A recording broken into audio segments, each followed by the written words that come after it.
So the Fogo Island ferry experience. So here we are getting on the ferry. Now when you pull up along the road to the Fogo Island ferry, it's actually quite busy. We didn't have to wait very long, and there have numerous ferries running each day going in both directions. Lots of folks around to guide you. Now the one thing you're going to see, this truck in front of me pulls up and stops, and they have you go over this wood grate thing, and we had to be very careful and go very slow in our motorhome to keep from bottoming out. So that's something that you have to be ready for, is if you've got any low hanging boxes or anything hanging off your motorhome or your vehicle, you could have a problem going up this ramp. So then we pulled into the ferry, and you wouldn't think that they could get as many cars on this ferry as they do, but there's two levels. There's a level below where we were, where just cars go, and then on this level it's just trucks and cars and motorhomes. Now the interesting thing is that kind of made me go, what the, was the fact that you get to the end of the ferry here when you're driving in, and they actually have you turn around and go the other way.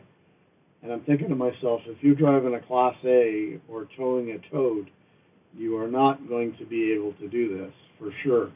But I've only got a 24-foot motorhome, so I was able to, pull it up, back it up a little bit, as you can see, and then pull forward. So I didn't have any issues. But if you've got a longer motorhome or you're towing something, you might have a little bit of an issue here, and you'll have to take two vehicles, take the vehicles separately, which I don't know if they would charge you any extra.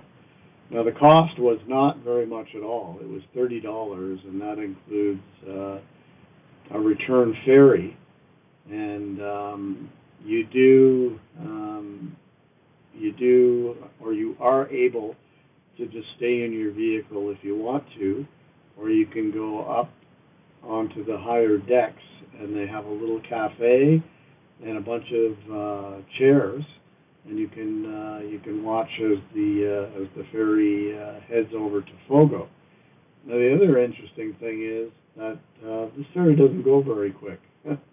I think we were doing maybe 20 knots at the most during the crossing. A little bit wavy, not too bad. I noticed the boat was bobbing and weaving a little bit, but other than that, it was good.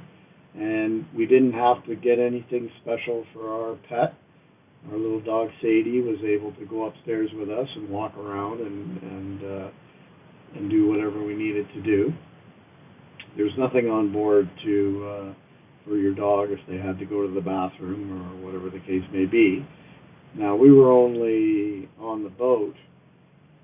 From the time we loaded up until the time we got off, it was less than an hour, and the crossing was probably about 30 minutes. So it's not a very long ferry. So here we are getting off now, and the same scenario, we had to take it really slow.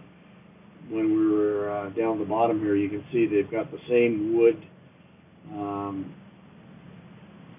whatever they call this, and I know that they were watching the back end of my the pipes for my dumping on my RV, and I took it very slow because I didn't want to damage anything back there. So now when you get off on the other side, lots of room to maneuver, and the first thing that you're going to come to as you go around the bend, there was a visitor center that was right there, and it has some pamphlets and some other information.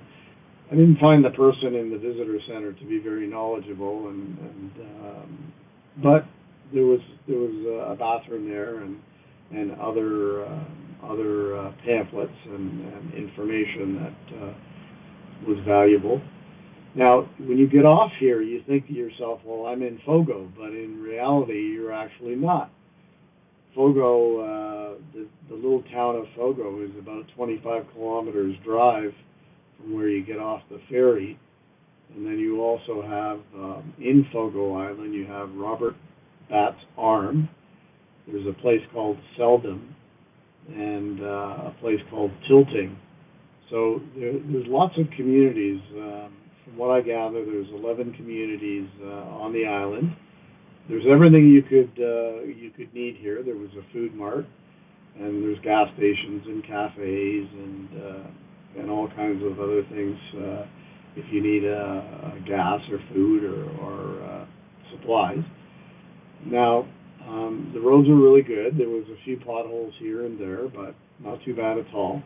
Some impatient people like to see the guy that just passed me. So I hope this information helps you if you're heading over to Fogo Island, and hope you enjoyed the video.